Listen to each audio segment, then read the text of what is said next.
Oi, bom dia. Começa agora mais um Facebook Live da Lendico. Meu nome é Graziele, eu sou RP aqui na Lendico e hoje a gente vai falar sobre educação financeira, como se livrar das dívidas.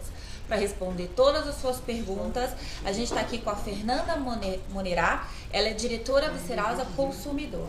Fernanda, muito obrigada pela sua presença. Obrigada a vocês, Graziele, pelo convite. Para a gente é sempre um prazer poder tirar as dúvidas dos consumidores. Obrigada mesmo. Bom, gente, por que a gente escolheu esse tema? Fim de ano chegando, você já recebeu a segunda metade do seu 13º salário? O prazo está acabando, muita gente já recebeu, tem gente que já está aí na boca de receber. O que você vai fazer com esse dinheiro? Vai pagar a dívida ou não? Quais são seus planos para poder entrar em 2017 sem dívida e com esse dinheiro? É sobre isso que a Fernanda vem conversar com a gente hoje. Então escreve aqui embaixo, deixe seus comentários que a gente vai responder tudo. Para começar, Fernanda, qual que é o perfil do inadimplente brasileiro? Bom, o perfil do inadimplente brasileiro, ele acaba não alterando muito no decorrer do tempo. O que a gente vê, na verdade, é um crescimento muito grande na inadimplência. Esse ano a gente teve recordes de inadimplência, né? A gente tem hoje 59,6 milhões de pessoas inadimplentes no Brasil. Isso são 40% da população adulta. Então são pessoas que hoje têm muita dificuldade de ter acesso a crédito, por exemplo, né? De conseguir um cartão de crédito, qualquer empréstimo que seja no mercado. A gente começa a perceber no decorrer dos anos também um aumento de inadimplência do público jovem, né? Então pessoas aí de 18 a 25 anos começam a ficar inadimplentes também, o que é uma preocupação porque a gente já começa a ver jovens que estão entrando na vida aí financeira com pouca educação financeira e não conseguem lidar muito bem com esse movimento. Tem toda a questão do consumo no meio disso, consumo associado a uma inclusão social que a pessoa quer ter e as pessoas às vezes não conseguem lidar muito bem com isso. Quando a gente olha por região, a região sudeste, que é onde tem a maior concentração mesmo de movimento financeiro no Brasil, acaba sendo a região que tem mais inadimplência. 45% dos inadimplentes estão na região sudeste, seguido da região nordeste, onde tem 25% dos inadimplentes na região nordeste. Interessante. E na comparação com 2014, ou talvez 2015, porque esse ano foi o ano que a crise mais pegou e que está todo mundo muito mais endividado e devendo. Tem uma mudança nesse perfil da dívida ou mesmo desse consumidor que está endividado? O que a gente observou de diferença? E você falou um ponto muito bom, Graziele, que é a questão da crise. Quando o movimento da crise econômica que a gente tem no Brasil hoje começou a surgir, a gente vê várias questões que afetam diretamente quando a gente fala de inadimplência. Então, a primeira questão é a inflação. Então, quando a gente pensa na inflação aumentando, o que a gente vê é que aquele dinheiro que a gente tinha antes, que a gente fazia a compra no supermercado, hoje em dia a gente não consegue fazer mais. O que é isso? O meu dinheiro perde poder. Meu dinheiro está perdendo valor, eu não consigo fazer as mesmas coisas. Isso afeta diretamente na inadimplência. A gente começa a ver também a questão do desemprego, também afeta diretamente. Se você não tem emprego, se você não consegue gerar renda, dificilmente você vai conseguir quitar as suas dívidas, o que é bastante preocupante. Quando a gente olha para as dívidas em si, então, o que as pessoas devem no mercado, né? Hoje, o consumidor brasileiro ele tem uma média de 4 a 5 dívidas por pessoa, tá? A maioria das dívidas ainda estão nas instituições financeiras. Então, são pessoas que devem a bancos, a financeiras e não conseguem pagar. Agora, o que a gente viu de aumento desde o ano passado? É a questão da dívida para serviços básicos, para utilities, por exemplo. Pessoas que não conseguem pagar a conta de luz, pessoas que não conseguem pagar a conta de água. Esse é o movimento hoje, se a gente olhar de todos os tipos de dívidas que a gente tem, é a segunda maior dívida. Isso é um movimento extremamente preocupante, porque se a pessoa chega no ponto dela não conseguir pagar os serviços básicos que ela tem para dar um mínimo de qualidade de vida para a família, é porque efetivamente a gente tem um problema social já bastante crítico. Bom, você tá nesse perfil que a Fernanda tá falando?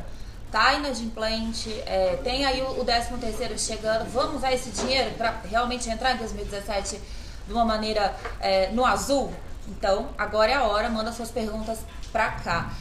Só para vocês terem uma ideia, aqui na Lendico, mais de 50% dos nossos clientes, as pessoas que nos procuram para pegar empréstimo, nos pedem dinheiro para poder trocar de dívida. Seja ela o cartão de crédito, cheque especial e por aí vai. Então, realmente, é um assunto pertinente e agora a gente está aqui para tirar as suas dúvidas. Fernanda, pra gente explorar um pouco mais nesse assunto, qual que é o passo a passo para quem deseja trocar uma dívida cara por outra que parece ser mais barata um empréstimo, por exemplo, e como analisar a proposta. Tipo, o que eu leio, o que eu tenho que ficar atento, tal da taxa de juros, do custo efetivo, tal, como é que é isso, pra você não cair numa outra dívida. Exatamente. E aí os seus planos vão por água abaixo. Perfeito, Graziele. Você sabe que a gente, agora no final de novembro, início de dezembro, a gente fez o Feirão Limpa Nome, que foi um sucesso, né? Aqui em São Paulo a gente bateu o recorde, muitos consumidores foram lá para conseguir 60%, 70% de desconto. É um momento extremamente especial, onde você vê aquele alívio mesmo daquela pessoa que estava com o nome negativado conseguir limpar o nome. Porém, o que a gente conversa muito com os consumidores nesse momento do feirão, é um momento especial, que é exatamente isso. Eu quero limpar o meu nome ou resolver a minha vida. O que a gente conversa muito é a questão que limpar o nome não é o final de um ciclo, na verdade é o início, ou talvez o meio. Muita gente, às vezes, negocia uma dívida e acaba ficando inadimplente de novo. Isso infelizmente acontece bastante. E é a mesma ideia quando a gente fala dessa questão de você trocar uma dívida mais cara por uma dívida mais barata. Sempre você tem que sentar e fazer as suas contas para ver se você consegue encaixar aquilo no seu bolso. Hoje uma dívida cara com uma parcela de R$1.000 você não consegue pagar, aí eu vou baixar para uma de 800, mas talvez nem a 800 você consiga colocar no seu bolso. Então, o principal ponto, e a gente às vezes fala assim, parece tão óbvio, tão fácil, mas a maioria das pessoas tem dificuldade de fazer, é você entender as suas finanças dentro de casa. Quanto de dinheiro hoje entra e quanto de dinheiro sai? Quanto de dinheiro sobra? O que você tem de espaço para conseguir assumir uma parcela de uma dívida, por exemplo? Então, nesse momento que você quer fazer essa análise, olha, eu tenho uma dívida que está super cara, o exemplo que você deu é ótimo, cartão de crédito, cheque especial, os juros são muito altos. Juros nada mais é que o custo do dinheiro. Aquilo não está gerando nenhum bem para você. Você está pagando um custo do dinheiro para uma instituição financeira. Não é um dinheiro que você queira abrir mão, com certeza. Então, o melhor a fazer é você trocar por uns juros mais baixos. Legal, quero trocar. Primeira iniciativa é excelente, já teve consciência, você está pagando juros altos, quero trocar por uns juros mais baixos. Quais são as etapas, o que eu devo fazer? Pesquisar. Ir para o mercado e pesquisar o que você tem de proposta no mercado. Hoje a gente tem N opções, o que a própria Lendico no mercado, que oferece propostas diferenciadas para o consumidor que queira vir. Olhar as taxas de juros, olhar, por exemplo, taxa de administração que pode acontecer na hora de um empréstimo. Se a pessoa, o que a gente costuma falar também, muita gente fala, olha, mas eu não entendo de taxa de juros, eu não entendo de taxa de administração, para mim é muito difícil lidar com isso. Pede ajuda. Vai numa pessoa da sua família que consiga fazer conta, que tenha uma facilidade para essas questões de juros. Algum amigo seu que tenha essa facilidade também. Conversa, pede ajuda, analisa.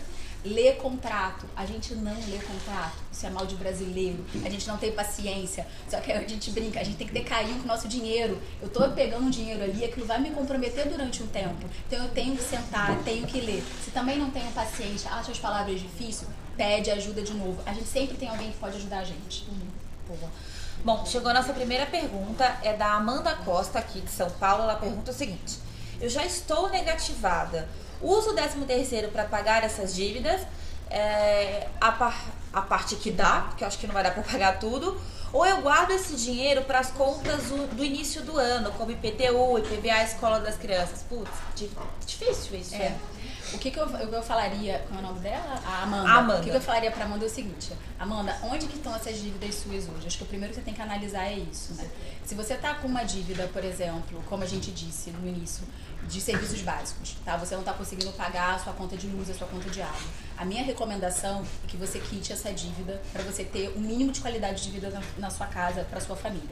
Essa seria a primeira regra. Se a sua situação não é essa, ou seja, você tem esse dinheiro e você está devendo aí instituições financeiras ou varejistas ou outros serviços, a questão é você dar uma analisada no que você precisa fazer. Vamos fazer um pouco de conta. Vamos pegar um papel em branco e começar a escrever. Você deu a ideia aí do seu IPTU e seu IPVA, que são coisas que você vai ter que pagar.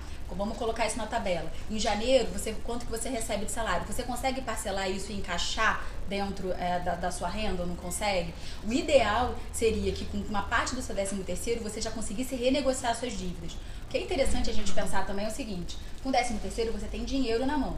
Então você consegue fazer uma negociação talvez para pagar à vista, que seria o ideal. Ou diminuir, fazer uma negociação como a gente teve no feirão, que as pessoas conseguiram super descontos. A gente tem que lembrar que, como a inadimplência está alta, os credores querem receber o dinheiro. Os credores, aonde você tem dívida, com quem você tem dívida, eles têm interesse que você pague. Eles precisam receber. Precisam receber. E você tem todo o direito de sentar numa mesa e negociar. Muita gente tem vergonha de negociar. Eu entendo perfeitamente. Quando a gente deve, a gente já parte do princípio de uma questão, olha, fiz uma coisa errada. Mas isso acontece com muita gente. Acabei de falar, 40% da população brasileira está inadimplente. Isso não é um benefício só seu, tá, Amanda? Então, assim, não pode ter vergonha. Senta com o seu gerente do banco, com quem for que você está devendo, explica a sua situação e negocia. Então, o que eu te falaria aqui, Amanda, vê a sua situação, vê se você consegue parcelar essas dívidas mais pra frente, vê se dá pra pegar um pedacinho desse 13º e negociar alguma das suas dívidas que está te machucando um pouco mais. Senta, negocia, tenta pagar à vista e não tenha vergonha. Não tenha vergonha de estar nessa situação. A maioria das pessoas estão e senta e negocia. Isso que a Fernanda falou é muito interessante porque realmente acontece com todo mundo. Nesse sentido, quais são os principais erros ou pegadinhas ou deslizes que a gente comete e aí acaba levando para uma inadimplência, para uma situação de dívida muito alta, sem pagamento? O que as pessoas podem evitar mais facilmente? Eu sei, cada caso é um caso, sim, mas qual é a receita geral para que as pessoas não cheguem nessa situação? Legal. Para a gente falar um pouco da questão das pegadinhas, eu vou excluir aquilo que não está muito no nosso controle. Então, o que eu falei antes, a gente passou por anos aí de aumento de inflação, que seu dinheiro acaba indo e você não está vendo para onde. A gente falou de desemprego, que também que também é bem preocupante, e juros altos também, que acaba levando o seu dinheiro. São coisas que você não é protagonista. Então, são coisas que acontecem no mercado, todo mundo tem que se adaptar. Então, não vamos falar disso. Vamos falar daquilo que você consegue fazer ou ter alguma ação sobre as suas atitudes, o seu comportamento. Sempre quando a gente fala de educação financeira, a gente leva para essa questão de comportamento, tá? A Serasa, há alguns anos, junto com o Banco Central, a gente fez um indicador de educação financeira. E aí a gente chegou num paralelo muito interessante, que é fato. Educação financeira é tipo igual dieta, tá? Você sabe o que você tem que fazer. Você sabe exatamente o que você não pode comer, certo? Então, assim, quando a gente fala de educação financeira, é muito óbvio, eu não posso gastar mais do que eu ganho. Só que quando a gente vai pro comportamento, é muito difícil. É muito difícil. Então, vamos falar um pouco de comportamento. Compras por impulsividade. Então, você tá no shopping andando e você vê uma mega liquidação. Tudo pela metade do preço. E aí você, nossa, eu não posso perder essa oportunidade. Só que a maioria das pessoas esquece que essa oportunidade, na verdade, vai se tornar um pesadelo num longo prazo. Você, às vezes, por um desejo momentâneo, por um prazer momentâneo, você acaba se endividando durante meses. E aquilo efetivamente vira um pesadelo, né? De você, às vezes, perder sono. Quantas pessoas que a gente sabe que têm dívidas que perdem o sono e não conseguem dormir, né? Então, a questão de comprar por impulsividade. Se o preço está barato, não quer dizer, não é um sinônimo de que eu tenho que comprar. É a gente pensar, efetivamente, eu preciso disso agora, né? E aqui, tá, a gente também não gosta de ser, tipo, muito moralista, não, tá? Gastar, né, comprar aquela bolsa, aquele sapato é super bom. Acho que a gente tem que ter o prazer, sim, mas tem que saber equilibrar aquilo que efetivamente vai me dar prazer. Entendi. Gostou? Viu? Pensa, compra no dia seguinte. Não compra por impulsão. Compra no dia seguinte, dá uma pensada e você vai ver se efetivamente, dá pra comprar, eu tenho esse dinheirinho sobrando, não vai me atrapalhar, eu consigo comprar, ótimo. Não, realmente não faz sentido nenhum eu comprar isso agora porque eu não vou conseguir encaixar, então não compra. Então, a primeira dia que a gente falava, toda essa questão do consumo, você não fazer nada por impulsividade, não se deixar levar por isso. Outras coisas que acontecem também, quando a gente fala de comportamental, e muita gente acha que isso é balela, muita gente empresta o nome. Então, assim, primo, o irmão, a mãe, o pai e por aí vai, sabe? Isso é até um pouco duro de falar, porque a gente é latino, a gente gosta de fazer o bem pela família e tudo mais. Gosta, a gente, né? Só que se você conversar com qualquer especialista de educação financeira, ele vai ser muito claro pra você do tipo, não empresta pra ninguém. O seu nome, o seu CPF é o maior bem que você tem.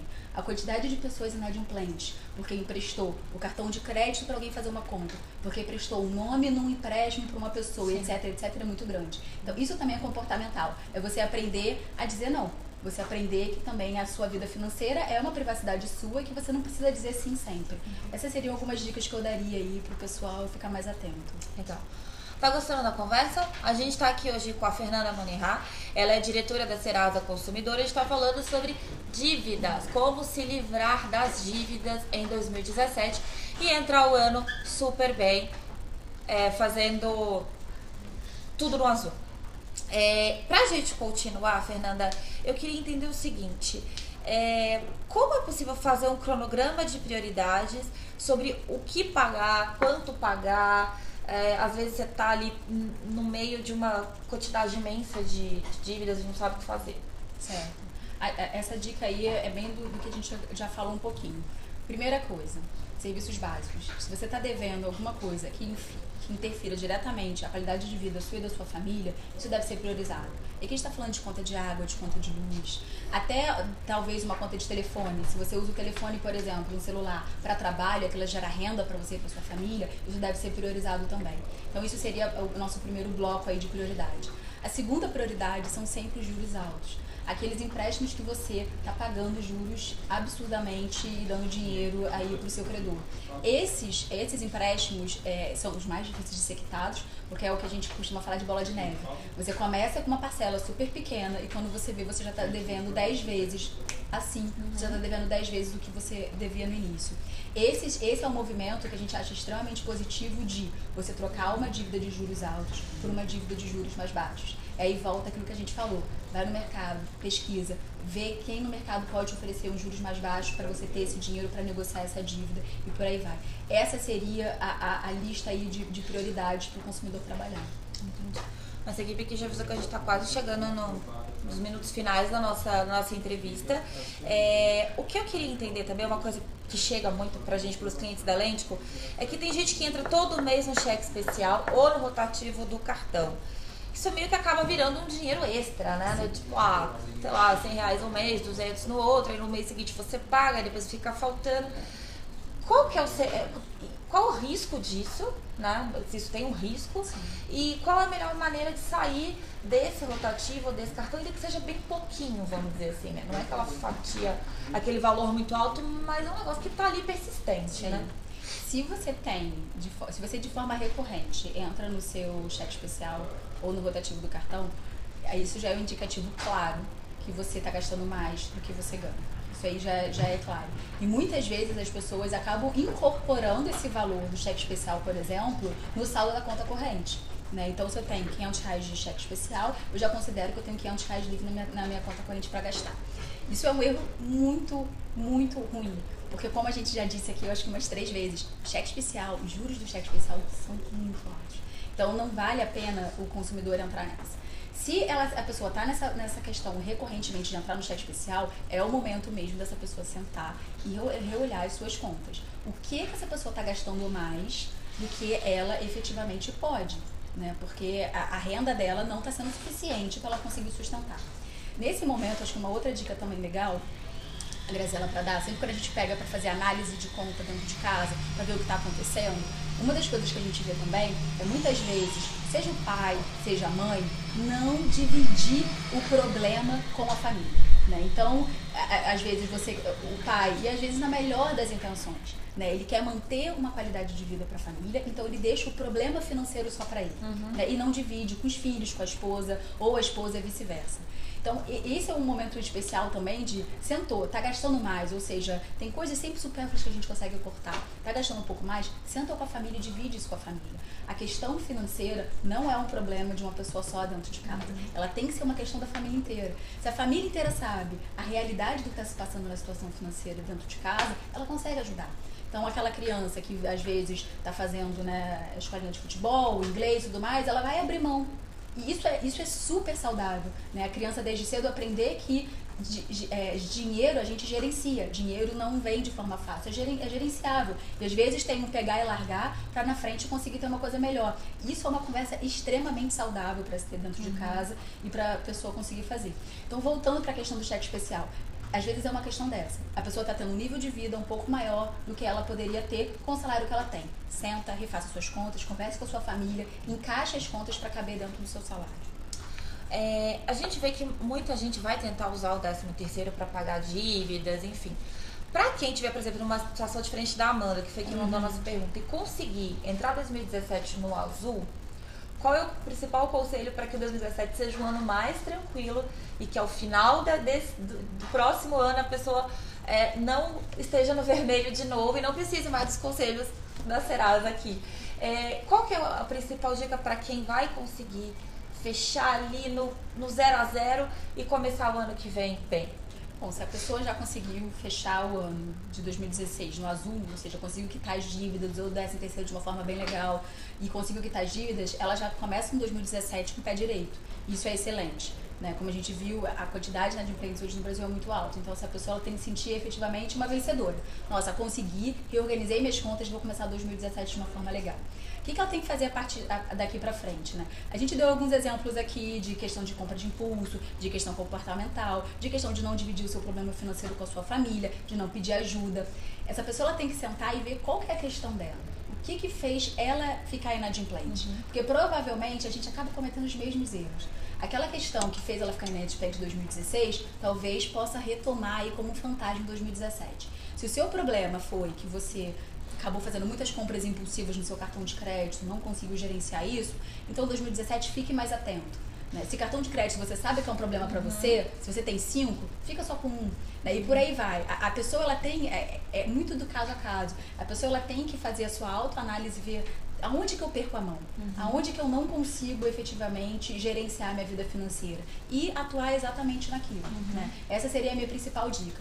Tem vários, hoje você tem vários blogs de educação financeira. A Serasa tem um acervo super interessante no nosso site também com dicas de educação financeira. Então você consegue bastante ajuda, com bastante ideia do que você pode fazer, calculadoras, planilhas que te ajudam a se organizar. Então procura ajuda e tenta se organizar. Agora que você sabe o alívio do que é ficar com o nome limpo e seguir a sua vida, eu tenho certeza que não vai querer entrar nessa de novo.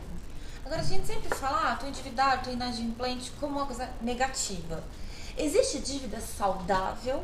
E para quem talvez chegou aí, vai entrar 2017 no 0 a 0 e pensa em fazer alguma dívida, às vezes não é possível comprar tudo à vista que a gente quer, às vezes o limite do cartão não chega. Ou seja, existe dívida saudável, Fernanda, e como é que você identifica uma dívida saudável? Como você coloca ela para dentro do seu orçamento sem se atrapalhar depois? Zélia, eu te diria, na verdade, que na teoria toda dívida, ela parte de um princípio saudável. Né? Nem sempre a gente consegue pagar tudo à vista, como você mesmo disse. A questão de você ter uma sociedade, uma população que busca por crédito, isso inclusive é um indicador positivo quando a gente fala da saúde financeira de um país. Então, buscar crédito, querer crescer, querer investir, querer criar patrimônio, isso é tudo extremamente positivo. A questão toda é quando a gente não consegue gerenciar esse crédito que a gente adquiriu. Né? Tem várias pessoas que conseguem, né, tem várias histórias que todo mundo conhece. De uma pessoa que comprou a casa própria porque pegou um empréstimo imobiliário e hoje tem um apartamento, a casa dele super legal, que comprou o carro dele também com um empréstimo automotivo, pagou tudo em dia, hoje tem um carro. Então as histórias de crédito são sempre de evolução, são sempre querendo realizar um sonho. Então é sempre positivo. A questão toda é quando a gente perde a mão. E essa mão pode acontecer por vários motivos. Gastei mais do que eu tenho, fiquei desempregado, não fiz as contas direito e por aí vai. Né? Então esse é o principal ponto. Então vamos pensar em crédito sempre de uma forma legal, sempre de uma forma positiva. E sempre tentar se educar para usar dele da melhor forma para a gente. Né? Que a gente consiga com ele realizar os sonhos que todo mundo quer realizar. Legal. Bom, a gente está conversando aqui hoje, então, com a Fernanda Monirá. Ela é diretora da Serasa Consumidor e a gente está falando sobre como se livrar das dívidas agora nesse finalzinho de 2016 e entrar em 2017 um pouco mais tranquilo. Uma coisa que também nos perguntam, Fernanda, e que também é uma dúvida minha, é quanto tempo uma pessoa já é inadimplente? Tem esse prazo? Isso varia? Sei lá, eu deixei de pagar a minha dívida um dia, eu já tenho que me preocupar muito. Como é que é essa questão da inadimplência, os prazos? Legal. Os prazos, a questão da inadimplência, vamos começar a história desde o início, né? Então, o consumidor, ele tem uma relação com uma empresa, que pode ser um banco, vamos usar como exemplo aqui um banco, mas poderia ser um varejo, poderia ser uma empresa de telecomunicações, em qualquer lugar onde você tem uma conta, você tem ali uma dívida que você todo mês tem que pagar. Enfim, vamos dar aqui como exemplo um banco. Então, esse consumidor, ele tem um relacionamento com esse banco, que ele tem que pagar a fatura do cartão de crédito, por exemplo, tudo dia 20, tá? Passou dia 20, ele não pagou. Dia 21, para o banco, ele já está inadimplente. Ele já é um cliente em atraso. E por aí vai. Então, essa relação do consumidor com o credor, ela começa com a inadimplência a partir do momento que você não paga. E aí entra a Serasa nessa história, que é onde as pessoas começam a ter um pouco de dúvida, né? Acaba surgindo às vezes, com 30 dias você não vai para a Serasa, com 60 dias você não vai para a Serasa. Isso não tem uma regra, isso não é uma regra de mercado. Então, você imagina que a Serasa, ela é um processo no meio desse seu relacionamento com o banco. Então tem banco que pode mandar o nome, então você ficou 30 dias sem pagar. ele vai, com 30 dias, se a política dele de cobrança é que com 30 dias ele envia o seu nome para a Serasa, com 30 dias seu nome vem para a Serasa. Você pode ter bancos que são 45 dias, 60 dias. Isso vai depender muito da régua de cobrança que o credor tem com a gente. Então não tem uma regra clara, tá? Do tipo, olha, tantos dias meu nome vai para a Serasa. Não. Isso depende da régua de cobrança do credor que ele tem com a gente, tá? E a Serasa é um processo. Dentro de tudo que o banco vai fazer com você, vai te mandar um e-mail falando, olha, você esqueceu de pagar, vai te enviar uma carta falando, olha, se você não me pagar, eu vou te mandar na Serasa. E aí, efetivamente, ele põe o seu nome no nosso banco de inadimplência. A Serasa é apenas uma das etapas quando a gente pensa em tudo de cobrança que esse banco pode fazer no processo dele. Então varia muito esse prazo. Exatamente, não tem uma regra clara, né, que a gente possa deixar marcado. Entendi. A Juju Sensimila, acho que é assim que fala o teu nome, mandou uma outra pergunta pra gente, até meio curiosa. Meu dinheiro não sobra, só falta. Aí, Juju, quem não tá nessa, né? Mas assim, como eu poupo dinheiro com tudo tão caro? Acho que a gente tá falando um pouquinho de inflação, né? Tem uma dica, talvez você olhar pra um consumo, uma coisa que você pode cortar pra aí, que talvez o dinheiro comece a, pelo menos, entrar ali no orçamento. O que faz, hein? A inflação ela é bem cruel, né? Porque é exatamente isso, é o seu dinheiro perdendo valor. Né? E quem nunca sente isso, né? Você ia com 50 reais no supermercado, você saía com 2 sacolas, hoje você vai com 50 reais no supermercado, você sai com uma sacola e triste. Essa é a verdade. E é o seu dinheiro perdendo valor. E ele é cruel e ele afeta todo mundo, né? Nesse ponto, assim, Juju, não quero ir na questão do é fácil falar e difícil fazer. Eu sei que é muito difícil fazer, mas vamos lá.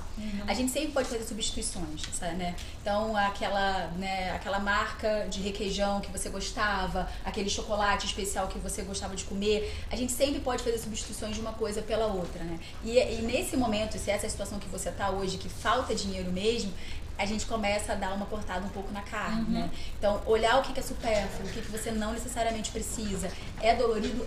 Mas é necessário. E se hoje o seu dinheiro é pouco, o que você tem que buscar, com certeza, é ter uma renda maior. Se você tem ambições, se você tem vontade de consumo, você tem que buscar uma renda maior. Isso também é um desejo. Buscar um curso de especialização, uma grana extra, alguma coisa de freelance que você possa fazer, também é positivo. Porque aí você também consegue equilibrar. Você substitui de um lado para diminuir seus gastos, de alguma forma você tenta ganhar uma grana extra do outro para você conseguir equilibrar o seu dia a dia. Entendi. Bom, Fernanda, a gente tem nossos últimos 5 minutos.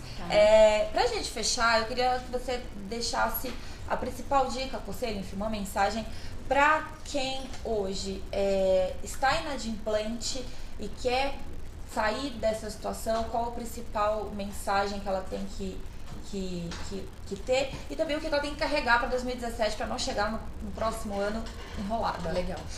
Bom, vamos lá. Primeira dica que eu daria para a pessoa que está inadimplente é você efetivamente saber as dívidas que você tem e com quem você tem dívida, tá? Hoje, o Serasa Consumidor mesmo já tem esse processo online de uma forma fácil, serasaconsumidor.com.br, gratuito. O consumidor entra lá e já consegue ver onde tem dívida.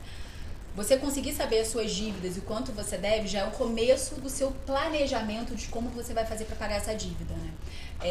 E aí a gente vai para a parte de orçamento doméstico. Já sei a dívida que eu tenho, para quem eu devo, quanto que eu devo, eu começo a fazer meu orçamento doméstico. Como que eu consigo encaixar uma negociação de pagamento dessa dívida dentro do meu orçamento? Eu tenho espaço para fazer isso? Como que eu crio espaço para fazer isso? E aí volta tudo que a gente falou aqui um pouquinho antes, né? Divide com a sua família. A família toda pode ajudar no momento aí da gente cortar um pouquinho de um lado, um pouquinho do outro para sanar uma dívida. A gente tem que lembrar que educação financeira, na verdade dívida, afeta diretamente saúde. Então você também ter dentro de casa uma mãe e um pai endividado não faz bem para seus filhos. Então coloque eles nessa conversa, faça eles entender o que está acontecendo. Entenda que no momento vai ter um pouco de restrição, mas para a gente ter um futuro melhor, né, a partir do momento que a dívida estiver paga. Então é efetivamente orçamento doméstico. Entende suas dívidas, faz o orçamento, envolve a família, faz as suas contas e se programe para conseguir encaixar suas dívidas. Na hora de negociar a dívida, leve todas as informações com você. Se precisar levar alguém que você sinta mais confiança, que entenda mais de juros, tudo que a gente falou aqui, leva junto com você. Não tenha vergonha de negociar as suas dívidas. Vá lá bem preparado, sente e saia de lá com alívio e com aquele compromisso que você vai ter que cumprir. Porque a partir do momento que você negocia também, você está assumindo um novo compromisso com o seu nome. Então que você consiga fazer um compromisso que você se sinta confortável de cumprir dali pra frente. Todos entendidos? As dicas da Fernanda são simples. Dá pra você encerrar 2016 com uma situação um pouco melhor, em 2017 ficar no azul, tranquilo. Se você tiver mais dúvidas, escreve aqui nos comentários ou manda no inbox pela página da Lêndico. A gente promete mandar para Fernanda e encaminhar para você o quanto antes. Fernanda, muito obrigada pela sua participação. Espero contar com você mais vezes aqui na Lêndico. Com certeza, obrigada. Serasa agradece, é sempre uma excelente oportunidade.